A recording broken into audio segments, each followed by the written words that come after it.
Hey, good morning. Wow, that was just in the nick of time. So it's Deborah, and we're here for part three of Strength Training Success for you in 2019. I'm all cozied up here. It's a little chilly. We got a little dusting of snow here in Boulder, Colorado.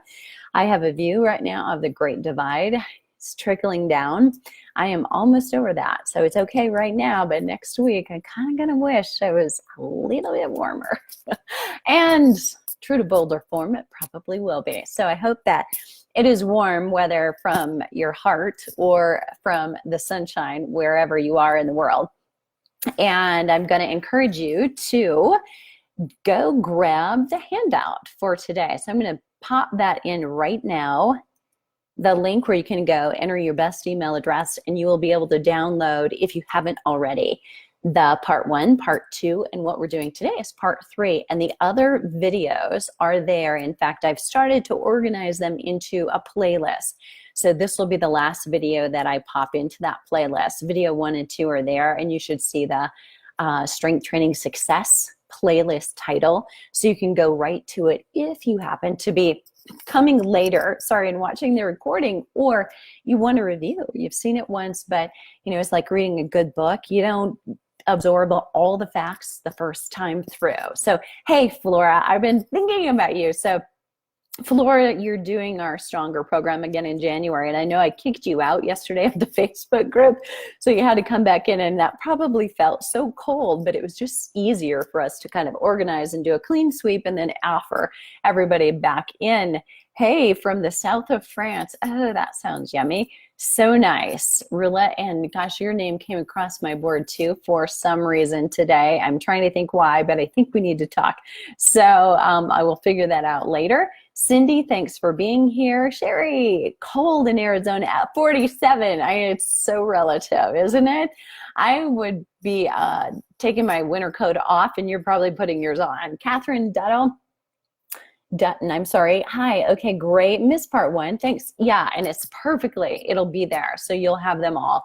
In fact, you may have gotten an email with those, but I will likely link. Hey, Diane from South Carolina. So cool. I have a friend there. And Darlene from Colorado, which, by the way, right, can we boast, Darlene, the fittest state, healthiest state? Just saying. Amen. So that's probably good reason why you all need to come to the live Flipping 50 retreat in June. So I'm going to stop the hellos for right now, but want to welcome everybody else. Joni, Cheryl, thanks for being here. Mary Jane, you're back from Rhode Island. I just love that we can connect with people all over the world. And it's such a great thing. I don't know if anybody has thought of this, but just posting a question or a comment, even when you're here, is perfectly okay with me. When you're wanting to travel to somewhere new, it's so good to get a recommendation from somebody who's there, like in Rhode Island. Where would you stay?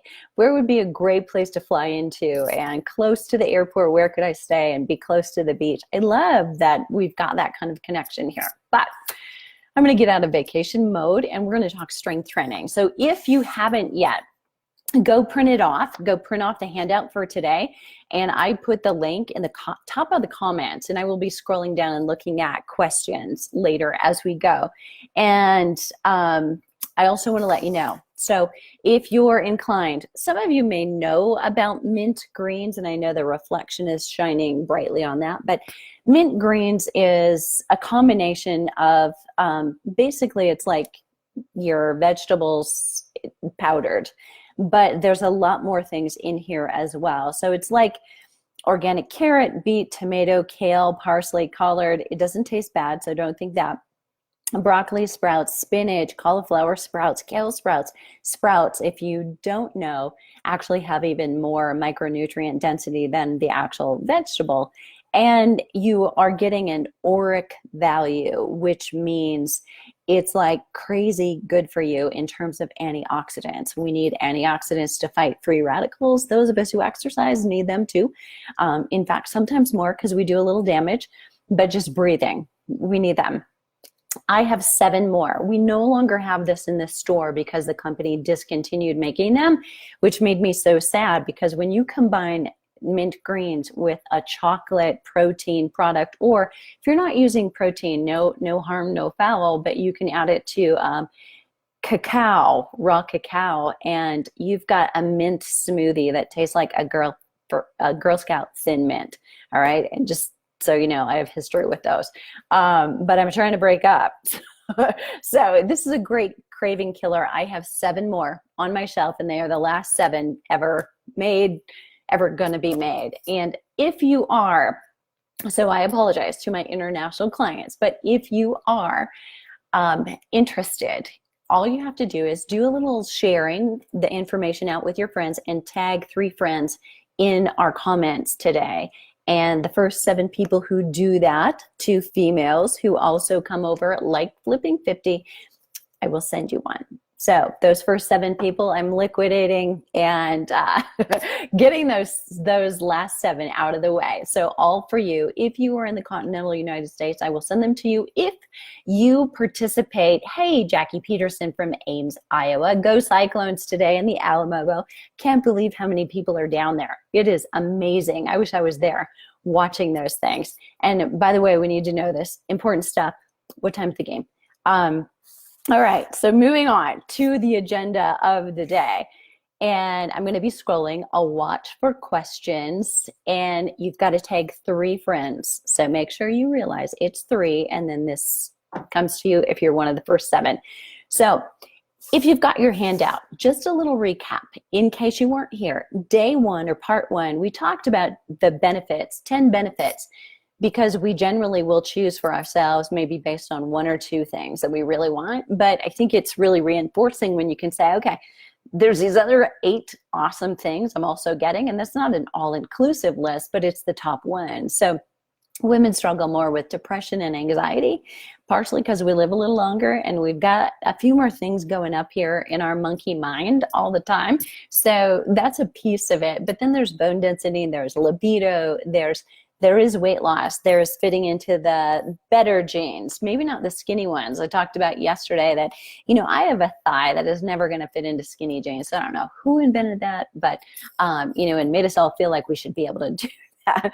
It's not going to happen. I like yoga pants myself, but so many good reasons. We recapped that. And then I went over the 6 biggest, and I gave you a bonus 7 mistakes that women over 50 make when they're strength training, because it's like anything else. You know, you can't just like do the thing. It's how well you're doing the thing, how well your practice is that really matters. So there are some specifics that you've got to do. And women who are over 50, we have less wiggle room. We've got to get it right. Because number one, we have a little more urgency. You know, we're not 20 anymore. We don't have 80 more years to kind of get it right. We've got fewer. And the risk is we're losing muscle a little bit faster, and we've been losing it for about 30 years. Likewise with bone density, 25 to 30 years. So we need to kind of get on the bandwagon, and we're losing that muscle, which means it's harder to get it back. When we're younger, it's easy to add it, and we're not losing it quite so fast, or haven't for so long. So yesterday we talked about your body type. You know, are you more muscular, a curvy girl, more straight and linear? And what does that mean for the repetition range that is best for you? And we also talked about special conditions. If you've got joint injuries from the past that still haunt you a little bit, or you've got arthritis or fibromyalgia or osteoporosis for that matter, that change what you should be doing, how you factor that in, and then your goals, where this is like your desires.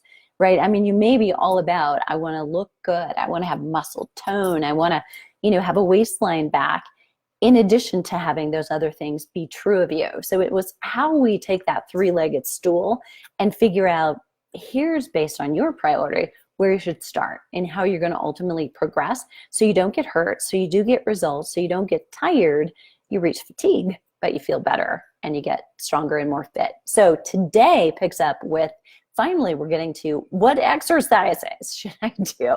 But all that groundwork is really important, because you can start a program, but if it isn't decided on what's the best way for me to start and progress, then these exercises today don't do a lot of good. So we're going to ground in on which ones what order, because the sequence really matters.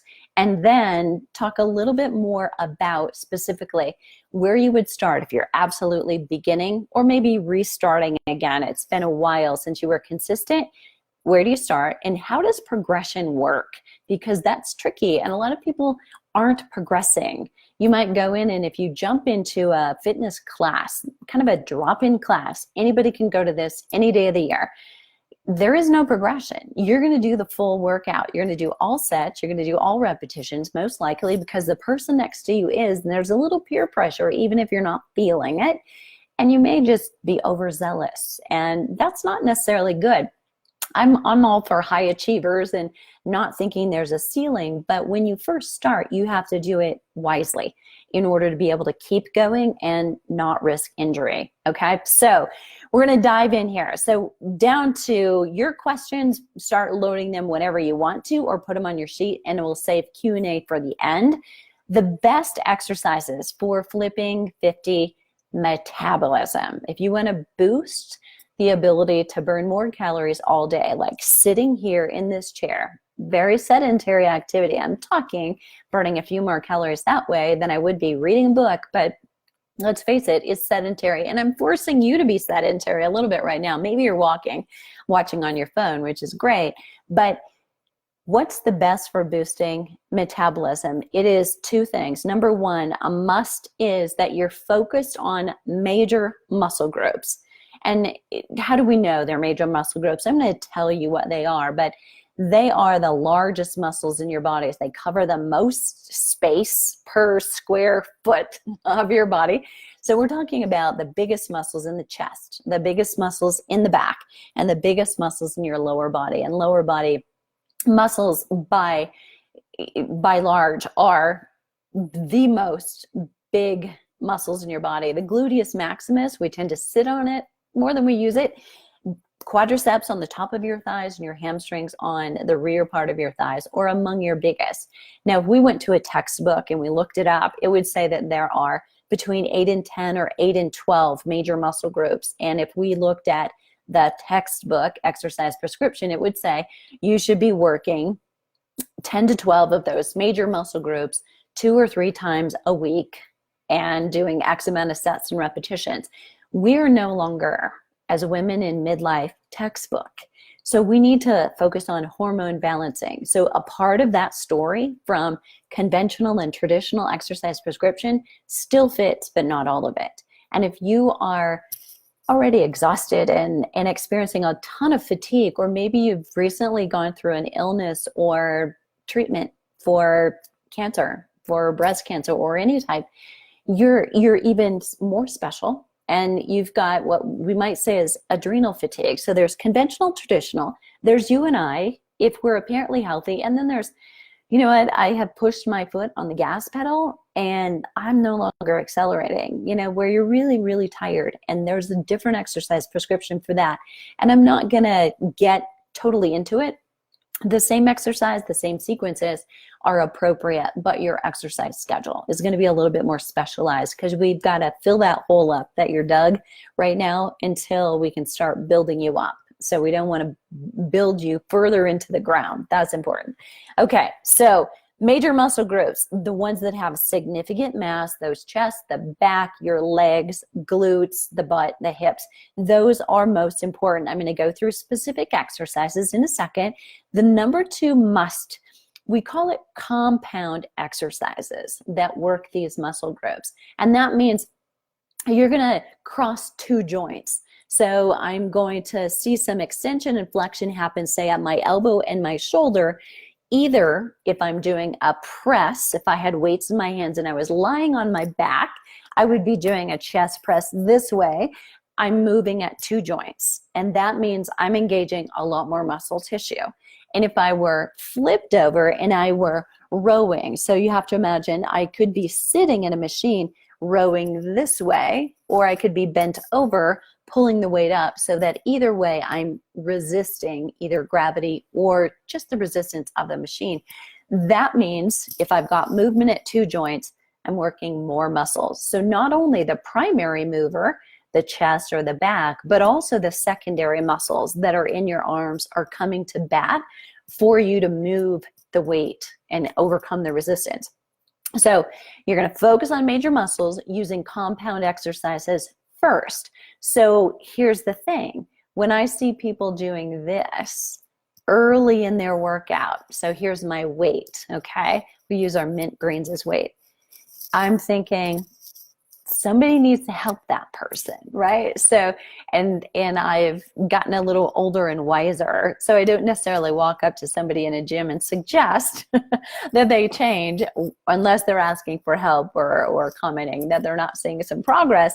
But if you're doing something early and it's not because you're rehabbing an injury or you need to get stronger because you've got a weakness or an imbalance in a certain muscle group, these small muscles are not going to move your metabolism. Even if you're after, I want to go sleeveless, I want toned arms, this should be later in your workout, because if overall your metabolism doesn't come up so that you can lose fat, we're not ever going to see this muscle that you might be strengthening and prettying up under there, because there's a layer of fat over the top of it that's not going to go away. We need to elevate metabolism. And women who focus on major muscle groups with compound exercises tend to see development in their arms, even if they weren't focused on the arms. So it's like a 2-for-1. And then if you actually add some arm work at the end of a session, you will see an even bigger improvement. So that's the wise way to go. Big muscles first, small muscles second. We'll talk about that. So let's talk specific lower body exercises. And if you've got knee issues or hip issues that keep you from doing squats or lunges comfortably, I've got you covered, because I am starting with those. Squats are big, lunges are big, and even if your knees or hips hurt, you are squatting every day. If you ever sit and or stand from a chair, that's squatting. So I don't know what you might be doing creatively to avoid that, but most of us have to use the bathroom. So if nothing else, you're gonna have to do that. So finding a way to figure out how we can do it better without pain is smart, and not necessarily avoiding an exercise that hurts. So it's really smart to figure out, why does that hurt? What's the root cause of my pain? And it may be that you are bone on bone at knees or at a hip joint. And now we know that, that may not be the best exercise for you. But if we can strengthen other muscles around that joint, we may be able to reduce the pain that you have when you have to do those things. And other things that you can do. What I call a hip bridge. So you're lying on the floor and your feet are elevated on a ball. So if this were the floor and this were a round ball, then I would have my heels up on the ball, and then I would lift my hips up and down. So I'm moving my body this way. So you got to work with me on your imagination there on that one. So that hip bridge, what that means is you've got less pressure in terms of weight on the knees and the hips, but you're still able to work the glutes and the hamstrings in the back of the leg, and your core gets a little bit of a workout too. So if you're also able to do squats and lunges, and you can do hip bridges, now you've got 3 exercises. If squats and lunges are just out for you, you can substitute hip bridges for that one. And the other one, very similarly, you're lying on the floor, your heels are up on the ball. So now you would bend the knees. You'd raise your hips up, but you'd bend the knees and pull that in. A little hard to show with my hand mimicking my lower body, but you get the idea. You're doing a hamstring curl. Now, here's the reason I like this better than sitting on a machine or even lying on a machine. Because when you're lying on a machine or sitting there, you're only moving from your knee and you're only curling in and out from the knee joint. But what did I say? Compound exercises matter more. So when you roll in, you're stabilizing with that lift through the hip and you're working at your knee. So you're doing, again, a compound exercises that matters a little bit more. And because that ball is round, you are also incorporating more core and a little bit more work to control it, because you could, and most of us have, right, at once or twice trying that, just not having a good day, and you slide off. So you've got to be operating the steering wheel as well. That incorporates a little bit more muscle. Harder to overload as far as weight. It's just going to be you, but if you add some power and go faster, you can overload. And you may find you have to do more like 15 or 20 repetitions, but that's okay. Reaching fatigue is the goal. That's how you get there. Hey, Emily, how are you? Cindy, welcome. How are you? And hey, Terry. Okay, next up, upper body exercises, all right, that I love. And we're talking compound, big, major muscle group exercises, the chest press. And, you know, if you're wondering what is that, and really brand new to exercise or strength training, that would be the same motion as you do in a push-up. You know, and I love a push-up if you can do it well, but a lot of times, you know, give me a little thumbs up if this is you. We've already got shoulder issues. Maybe it's one, maybe it's the other, maybe it's both, and or elbow or wrist issues. So doing a push-up on the floor means you have to overcome a lot of things, or you're sacrificing. You've got an advantage of working the chest, but you have a disadvantage of causing a little more harm, not feeling good through your wrist, maybe because of carpal tunnel, or through the elbow joint or shoulders. So I'm not in love with that. But when you hold on to a weight, I don't have to anymore have my hand flat on the wall or the floor. I'm holding on to a weight and I can keep my wrist straight when I do that. So I'm doing a press here with a little less stress on my wrist, and I'm able to pull back, potentially a little bit less stress on my shoulders because it's not my full body weight on those. I can choose, you know, if I use 5 pounds or 10 pounds, so it's appropriate load for the joint. The muscle is going to get some work, and if you're compromised with an injury here, it may be a little less muscle work, but you've got to always say, what's the advantage, what's the disadvantage? And I'm always going to go with, let's do the safe one and eliminate the disadvantage, because the chances, if we go slow and progress, we can potentially strengthen around that joint so that things feel better. But we certainly don't want to be choosing a positive exercise and then cause harm. So we've got to be smart about doing it. The words I hate to hear are, I was in the best shape of my life until I got hurt. All right. So then it wasn't probably the best or wisest program progression for you. Okay. Next up, chest press, the row, lat pull down. And this is for those of you who are in a gym, or maybe you have a multi-station home gym at home. You're reaching up, there's a bar up here that I would be grabbing onto about shoulder width apart. Don't get crazy and carried away and go out here, but your shoulder width, maybe a couple more inches here, and then you're pulling down this way. And it's all about banker's chest, I call that. No offense to any bankers who are here, but you're proud, lifting your sternum up. So you're not closing down in front. It comes down just in front of you here, but you're leaning back slightly. So if you've seen people pull that bar down behind their head, just walk away and smile, thinking, I know better, but I'm not going to offer advice unless they ask me for it. Let them see you doing it well to the front, always, okay? And the next one is a bent arm pullover. You're lying on your back and you're holding on to a weight. And the way I like to hold on to a weight is kind of like a baseball bat. Now this is a little thick, but I just happen to have it sitting here. So I would be holding on like this, stacking my hands up, holding on to a weight, and then lifting it up and over. Now I'm sitting upright, so imagine I'm lying on the floor doing this one over the head. And these are all part of the exercises that are included in all of my programs. The Stronger program comes to mind because we're enrolling for that right now. And yes, shameless plug, if you need help, it's a perfect opportunity.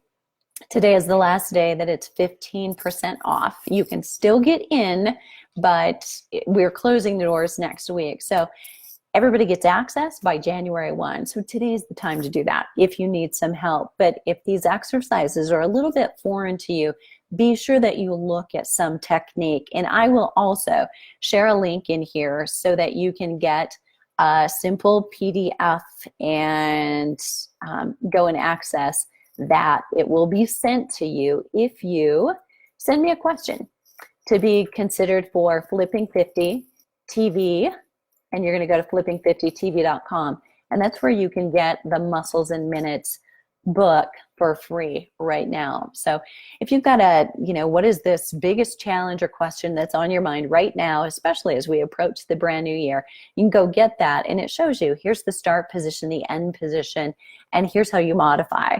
There's a lot of helpful, I think over 40 illustrations, photos of me doing the exercise, and then some tips and techniques that'll help you too. So one way or the other, get some help. Don't try to do it blind, all right? And make sure whoever else, if it's not me helping you, is knowledgeable about hormone balancing exercise, has worked with midlife women, and is coming up with a program appropriate for you based on what you're telling them is going wrong and what you want to focus on. So fat burning exercise is not the same for a female in her 50s or 60s or beyond as it is for, say, a 20-year-old male. And much of the exercise prescription in the textbooks and certification books are really catering to subjects that were in studies that are of that super fit male form. It doesn't apply necessarily, so be careful. The second best exercises for metabolism, what are they? Number one, there's a truth here. These are secondary muscles. They've already played a game of assisting. So if the chest press or the push-up, right, is focused on major muscle groups that are the chest, the secondary muscle group, when I extend against resistance, is my tricep. What some of us used to call the second wave goodbye. You know what I'm talking about, right? That little wave that you didn't know you signed up for. Okay, so if you hold really still, it looks like muscle, I've been told. Yeah, so I'm not gonna sit still for that one. So secondary muscles have already done something, and then we use them later. So I think of this like a bullseye, like the target that you're shooting at. So in the middle of it, that's where you want, because that's where you get the most points, right? Same is true when you do a push, pull, or a leg exercise, the chest, the back, or legs, like squats and lunges. Those are the most important. If you have 10 minutes to do your strength training, do those, okay? Then you go to that second middle circle, right? So I'm not sure what color that is. Is that red? I think. And you get fewer points if you throw your darts at that one or get your arrows at that one. And likewise with your workout. But if you have more time, here's where you're going to actually do things like your hamstring curl. On a machine, it would be okay for you to do that now. The leg extension, it would be okay for you to do that now. Now you're working just crossing one joint, but still working major muscle groups. And your lateral stepping, remember that I wasn't a fan. We talked about tubing and bands yesterday. They have their place, but if you have the choice of using, say, free weights or kettlebells and or cables or machine weights, I would use them because they will impact and influence your metabolism much more than tubing will, and be a little bit more predictable in terms of the property of resistance throughout your range of motion. And that's really, really important to us. So your lower body exercises like hamstring curl, leg extension, wall sits, then your upper body exercises like tricep extensions, and I could be holding a weight here doing a kickback, often called, or I could be holding a bar, pushing down against resistance in the gym, or a cable if you have that multi-station thing, or if you have tubing. This is one appropriate place to use it at home, linked to the top of your door with what we call an assist strap, and then you run your tubing through it and you're pushing down with your elbows against your sides, squeezing so you can really feel that second wave goodbye, or the muscle underneath that. So shoulders are also a smaller muscle group. Now, if I show you how I do shoulder exercises, I keep my elbows in front of me as opposed to this. So there's a lot less risk of shoulder impingement when your arms are here. And I have people do one arm at a time, because that will reduce the likelihood that you arch your back. So if you were holding weights right here, and you can do this sitting with me, if you do both at once, you can feel, I'm going to guess, a little pressure in your lower back, or you feel yourself engaging your core, which is great. But the heavier your weights get, and it doesn't take much, or the more fatigued you are, the more you're going to arch. But if you take one at a time and you've got it there, and I would have weights in both hands, so even that stabilizing hand is working, your tricep will start crying in a minute. Okay. All right. But I would use 2 or 3 or 5 pounds for that generally. Could I do 8? I could, but I would be much more likely to begin arching my back. And remember, we want to weigh the advantages and disadvantages. So we never want to do an exercise that's optimal for one body part at the, detriment of another body part, especially if there's a safer way to do it. So shoulder exercises that come from low and lift up in lateral flexion or a front flexion, or bending over and doing a rear, move just from one joint. So it's a longer lever and we go lighter weights. That's a safer way to do shoulder work if you know, potentially you've been told by a physician or a PT, and I'm sorry if that's you because you probably had a little pain with that, that you shouldn't do things overhead. I totally concur with that. Very rarely do I put shoulder overhead work in, but occasionally somebody needs it, and these last couple of months for a lot of us were an example. You're getting the china out, or the pitcher that you never use from here, right? And then putting it down, or you're putting the star on the tree, and maybe you're not the one, but in my household, I'm looking around and nobody else was going to do it. That four-legged fur ball was not helpful. So we need those things at some point. And a lot of people, if you're a swimmer, you need to maintain some of that strength. So super, super important. Okay, so next up, exercises for function. I just want to talk a little bit about those. So it's not that what we've talked about so far, chest press, row, lat pull downs, tricep work, that those are not helping you with function, but they may be a little less so. And you may see a lot of creative work done in the gym when someone is working with a trainer. You'll often see them not on machine weights. You'll see them doing things with their body weight or suspension tools or other kinds of tools. And in part, that is necessary for good function, depending on what the person wants to do. And in another part, it may be a little bit of, making sure that that client needs the trainer for continued duration, right? So I'm not a fan of variety for variety's sake. I always want to be doing an exercise that matches to the goal I have, whether that's for bone density or it's because I want to be a better runner for longer with few injuries, or I want to hit the golf ball a little bit better or longer, or I want to work on a little belly fat or thunder thighs, after the holidays. Everything I do should be tied directly to that somehow. So you'll look for functional exercises. We need some of those things. But what I like for functional exercise, let's say you can't go heavy with your squats and lunges because maybe you're at home and you don't have access to heavier weights, or maybe it bothers your knees when you're doing that. One way to reach fatigue in a very functional way is to have you do things on one leg. Have you do one-legged squats, one-legged lunges all on one side first, and or do things that require balance. I like to have people do chest press with nothing in one hand, but a weight in this hand. That makes my entire other side have to kick in and hold on to balance. So I'm doing work, but stabilizing. And I'm going to reach fatigue a lot faster when I'm just focused on that one arm, not necessarily having to go heavier. So those are very functional kinds of exercises. And I might also use a ball as my bench instead of lying on the floor or on a flat and stable bench. Those become a little bit more functional in nature. But again, remember that if bone density is your goal, you've got to fatigue in 10 or fewer repetitions. You don't necessarily want to throw in balance because that could make you less able to use a heavy weight that's going to accomplish your number one priority. So there's a dance of, okay, you don't want to be saying, that's a great exercise. You want to be able to say, that's a great exercise for me, because that's the important part, right? Because there's lots of creative and fun exercises, but that's kind of where trainers like to geek out and say, oh, that's a great exercise.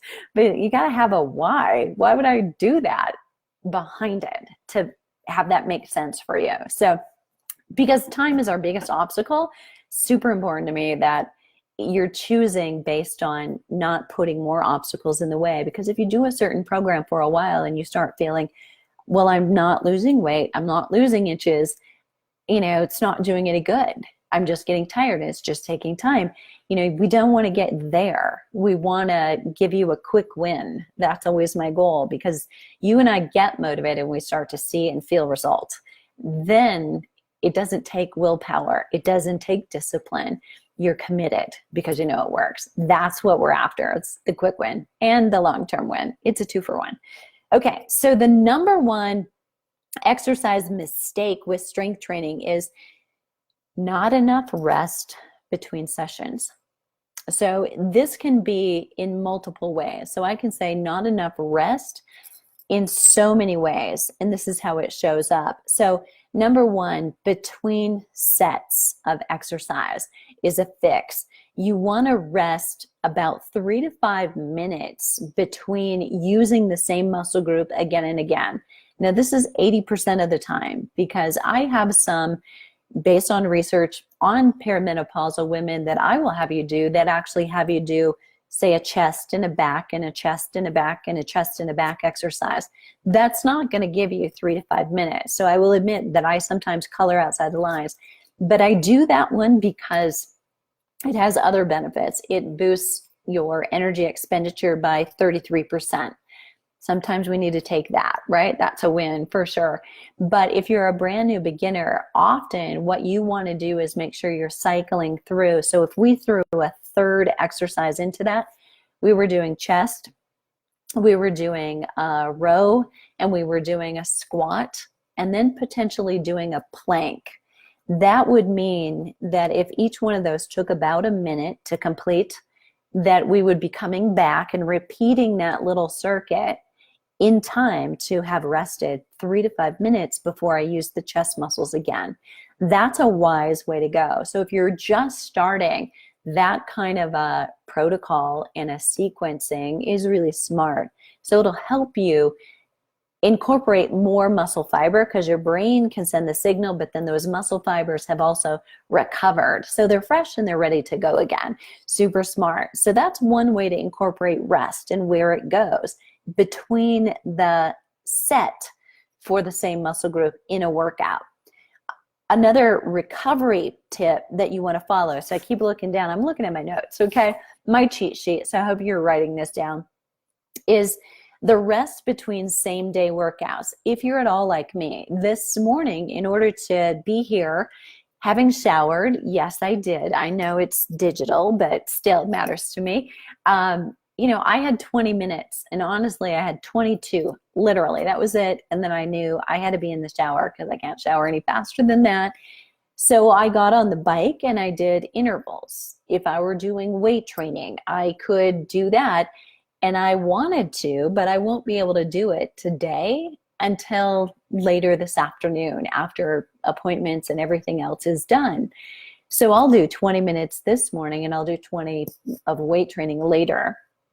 And that, I need to make sure I'm recovered. So, if I was not hydrated by tonight, if I hadn't eaten really well by tonight, if I hadn't sat down, put my feet up a little bit under the desk, I'm not going to be very fresh for tonight's workout if I got a high quality one this morning.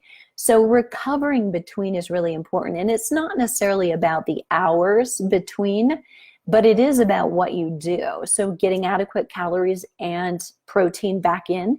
Some carbohydrates right around those workouts also helps to put glycogen back in the muscles so that you can do more work and do more good. That's important. So it's hydration and nutrition, the adequate calories, carbs, and protein coming at the right time between, and putting your feet up. And the other piece of that is stress.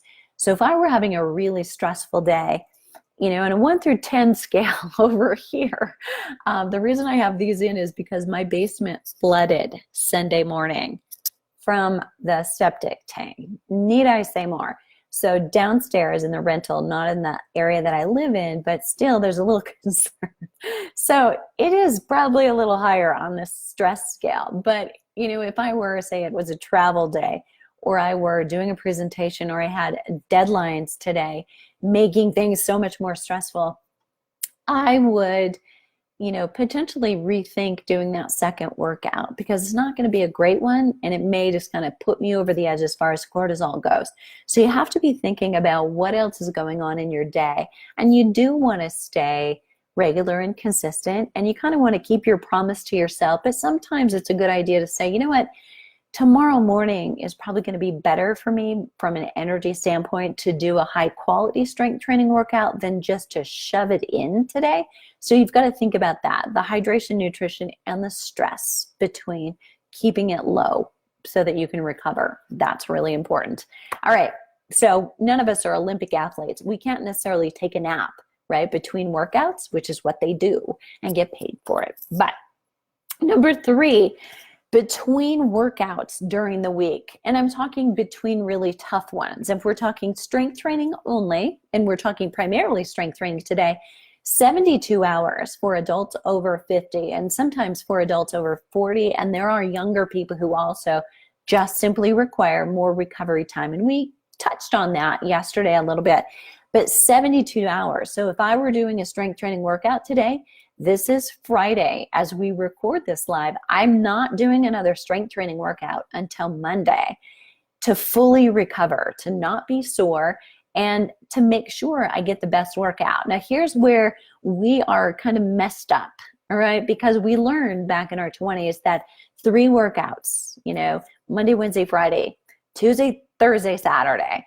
was the way to go. And so that helps us develop a habit, but we've got to wiggle free from that a little bit, especially if you are not seeing progress and you're feeling like, I'm doing all this work, but I don't feel progress. I just feel tired all the time. I'm sore all the time.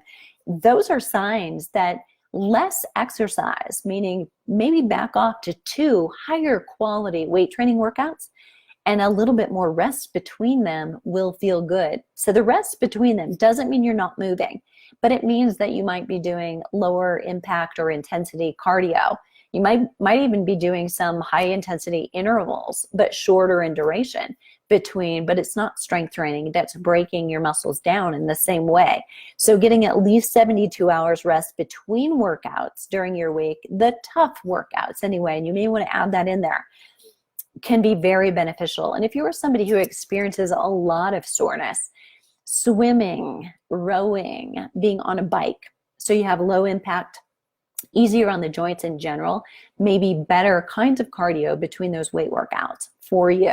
And if you don't have any problems with soreness, one thing to remember is you don't always have to feel sore. It's very unique, and it's really kind of genetic whether you feel soreness or not. It's not that there's no damage in there. So you don't want to just work out again because you feel fine. Potentially you want to wait that one day and go at it a little harder the next day, not because we want you to feel sore. You just simply may not.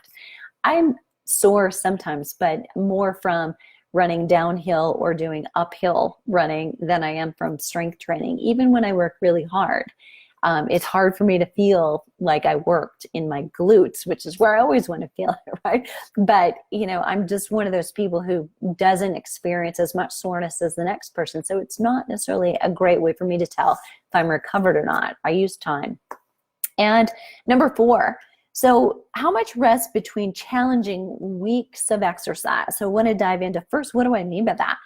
The way I sequence programs for people I'm working with privately is we'll do a month at a time. When I'm looking at their calendar, I'm not just saying, oh, here you go. This would be a great workout for you. I want you to do that one today.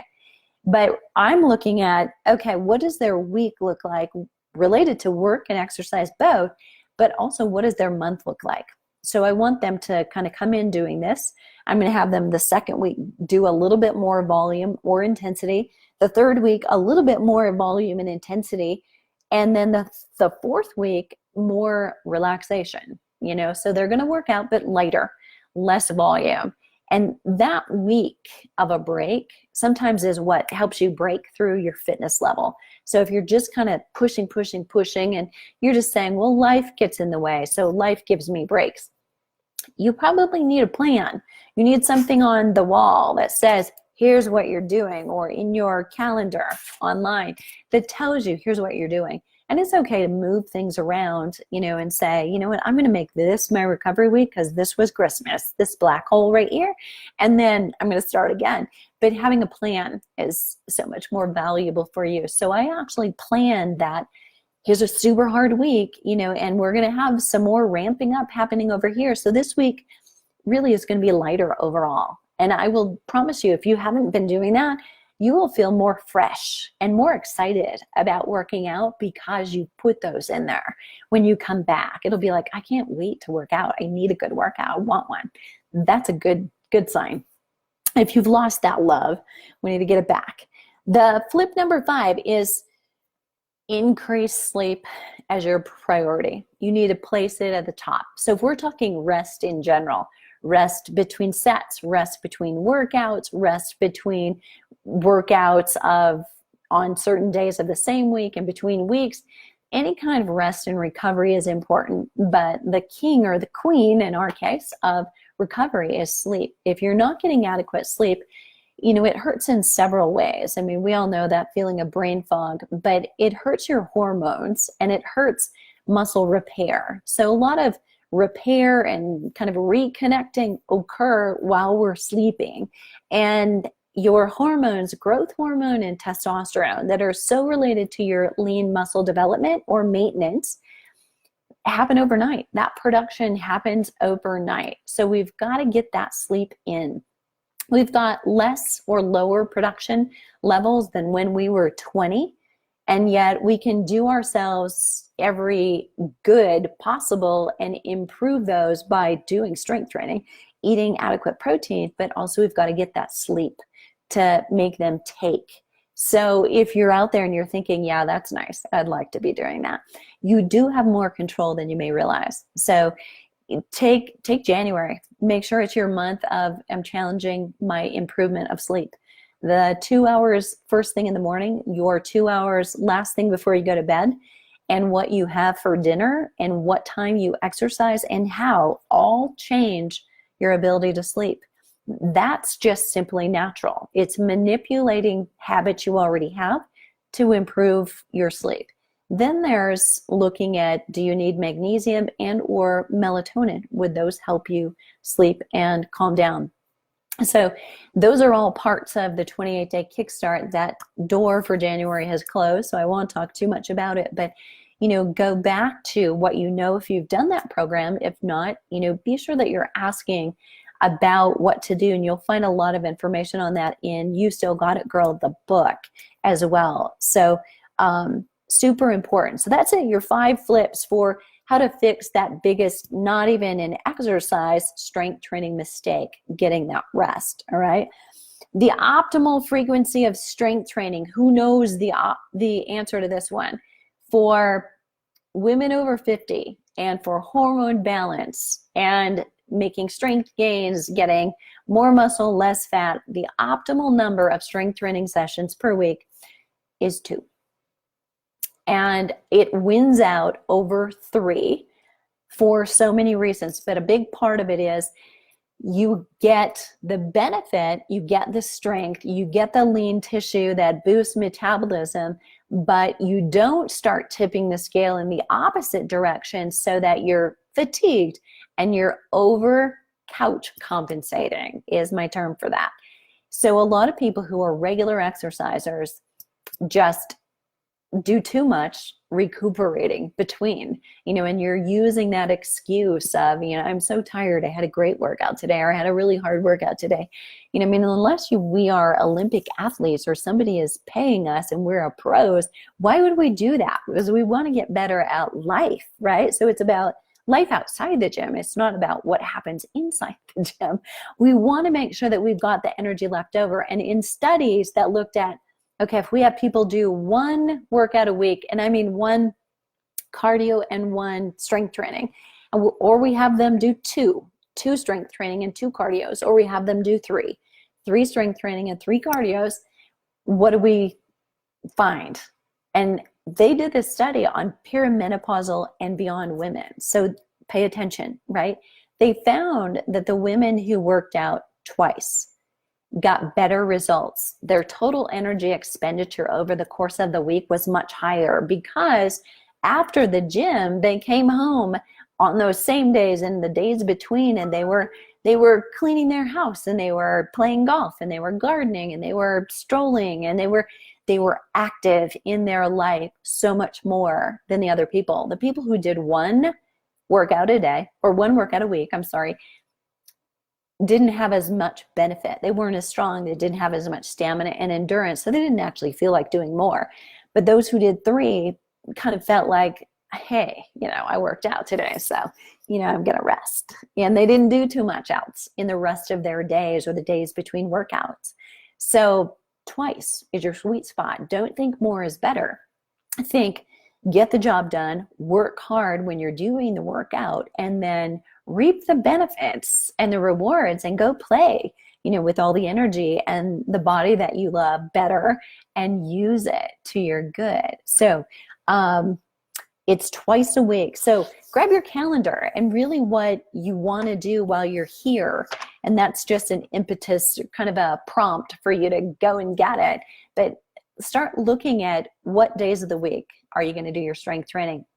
So right now we're enrolling so many women in our Stronger program. And lots of women are doing another Flipping 50 program or following the DVDs. But the point is, having access to the videos is not enough. Being a member of the cafe or of a gym is not enough, right? You actually have to put it in real time. You've got to get it written down or in your calendar and say Monday at 4:30 or Monday at 7:30 in the morning and Thursday at 7:30 in the morning. That's when my strength training happens, and you've got to block it out. It can't be left to default, like when you have time. So it's not the access, it's actually your intention of when, what time, and what are you doing that matters. So really quickly, in 8 minutes, because I've got a client right after this, I'm going to go through where do you start. So if you're a beginner, I want you to focus on the handout. You'll see beginner reps and sets. And if you're already strength training regularly and consistently, so if you're really kind of needing a restart, I would suggest you stay up at the top with beginner reps and sets and let yourself reintroduce it. But if you are already, working out regularly every week, jump down to current reps and sets. So I've left that in there for you so we can kind of adhere to, what each of your needs might be if you are, already kind of a veteran, but you're here just for some real pointers. And if you're starting out. So the beginner reps and sets, I went over this most yesterday in terms of how you choose sets. When you're starting, about 15 to 25 repetitions, that's a big range. I generally keep it between 15 and 20 if somebody is apparently healthy. If you've got joint issues, you're a little vulnerable because you were injured or don't want to be again, you feel scared, or it hurts, don't do anything that's causing you pain without checking in why is that causing me pain. But sorry about that. Somebody probably wants to see my basement, but 15 to 25 reps and start with one set. And this is where, it's hard. If you're going to a class and everybody else is doing 3 sets, you're going to want to do them. Hold yourself back. It's so much better to do a first week thinking I could have done more. That's a great place to be, because it's usually in the day after or the day after that your muscles will talk back to you if they're going to. So it's so much easier to take 3 more days and say, I got all the time in the world, all the time I need.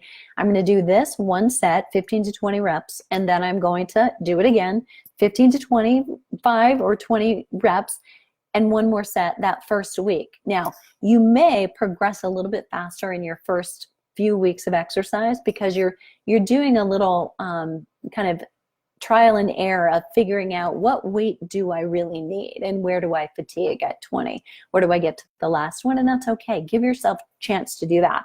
To progress, once you've done that for about 2 weeks, which means 4 workouts, then you would increase to 2 sets and you'd potentially do 12 to 15 repetitions if you felt comfortable with it. So if you feel like you need to really keep things a little bit slower, you do 2 sets of the 15 to 20 or 25 repetitions. But early on, if you're just starting, there's a little dance with, you start light, you err on the conservative side, and then you're going to increase the weight a little bit. You can probably make progress a little bit faster than you ordinarily will. Then after 2 more weeks, about 4 more workouts, so we're already at a month in, right? So we're going slow. You can do 3 sets of 12 to 15 repetitions. So I only changed one variable here. Notice that? You either are going to increase the number of sets or you're going to increase the weight and decrease the repetitions. But you don't want to do both. Super important that you go slow. Play it smart. Do one thing at a time, because then you and I will know, okay, that's what caused a problem. Or going this slow worked, and when I changed too many variables, I don't know what was wrong. It's one of the reasons I don't love programming on treadmills or on the elliptical, at a gym, because they will have you do incline and speed changes both. And if your knee suddenly starts hurting, we don't know what it was. Was it the incline or was it the speed? So I usually have clients manipulate one variable per workout. We will say, okay, today I want you to do the incline at 0.2, and you can modify speed as you need to get your interval training in.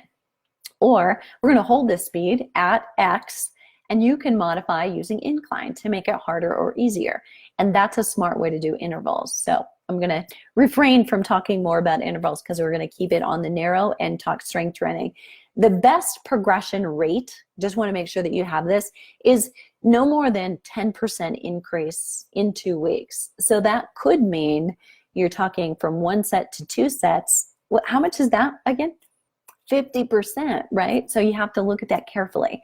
But specifically when you're talking about weight. So you want to look at, if I was doing 5 pounds and I could increase to 8 pounds or to 7 pounds, be smart about that. That may be a conservative rule of thumb. And remember, in the beginning weeks, you're going to progress a little faster.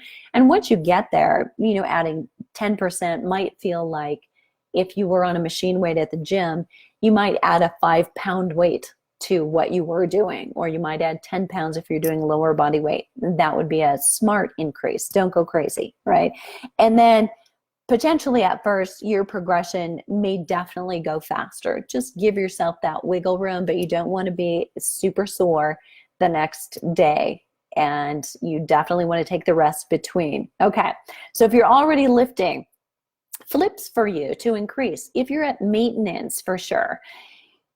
3 of them, and I highly encourage all of you to go and listen to the 2-part podcast if you're looking for, now, how can I increase the workload without increasing my weight? I gave 6 ways to do that in the podcast episode I just released, kind of part 1, part 2, I think Christmas Eve and Christmas Day. So you can go and find those pretty easily on flipping50.com. But flip 1 is go heavier. Or if you're feeling like I'm at my max, I don't want to go heavier, I feel vulnerable, go slower, slow down. Time under tension will make the same weight feel heavier, I promise. Number 2 is add tempo. And what that means is usually the tempo we would go for an initial exercise prescription would be 1 to 2 seconds to push a weight up and 3 to 4 seconds to allow it to come back down. So if I were going to add tempo, I'm actually going to have 4 different timing. I'm going to have pushing out for, say, 4 counts. 1, 2, 3, 4. And it's going to feel like a forever, right? Longest 4 seconds of your life. I'm going to hold it at the end for 2 seconds. And then I'm going to lower down in 4 seconds. And then I'm going to hold it here at this end point for 2 seconds and then go again. Whatever weight I am carrying, it's going to feel heavier, I promise. Okay? If not, you come back and see me. All right? And then the last flip is to add power. Now this is adding speed, but just to one part. So if normally it's this and then lowering back down, what I'm going to do is go powerfully and then come back down. I just want to be sure that I decelerate with a slight bend in my elbow, or if I were standing up, it would be in my knee. I'm not going to let that lock. Adding power when you're resisting gravity, meaning either pushing your body weight up from the ground or pushing the weight up against gravity or against a machine. That's adding power in a smart way. So those are ways that you can increase the workload without just necessarily having to climb up in weight, and they can feel better if you're feeling vulnerable. And there you have it. That's it. And it is straight up 12 o'clock my time. I have an appointment. I'm going to jump off right now, but I'm going to come back and I will let you know, and I will post and tag you all. So if you won, if you tagged 3 friends for me and you were one of the first 7 to do that, and if we haven't gotten 7 yet and you're coming later after the fact, you can still have a chance to win. So I'm going to get rid of these from my shelf. They're upstairs, by the way, not downstairs, in case that's important and you've been paying attention. And I will send those back out, and I will come back also and answer questions. So Happy New Year to all of you. Today is the last day to get in on Stronger. If you want to join us, it will take 15% off automatically if you put the Stronger program into the cart today. You can still get in Saturday and Sunday and Monday and Tuesday the 1st, but it will be at regular rate. So why not do it now? All right. So look forward to seeing you, and I will be back later to touch base with you. And good luck to those of you who want mint greens. Jackie, I saw yours. I haven't seen everybody else's, but looking forward to coming back and figuring out who the winners are. See you later.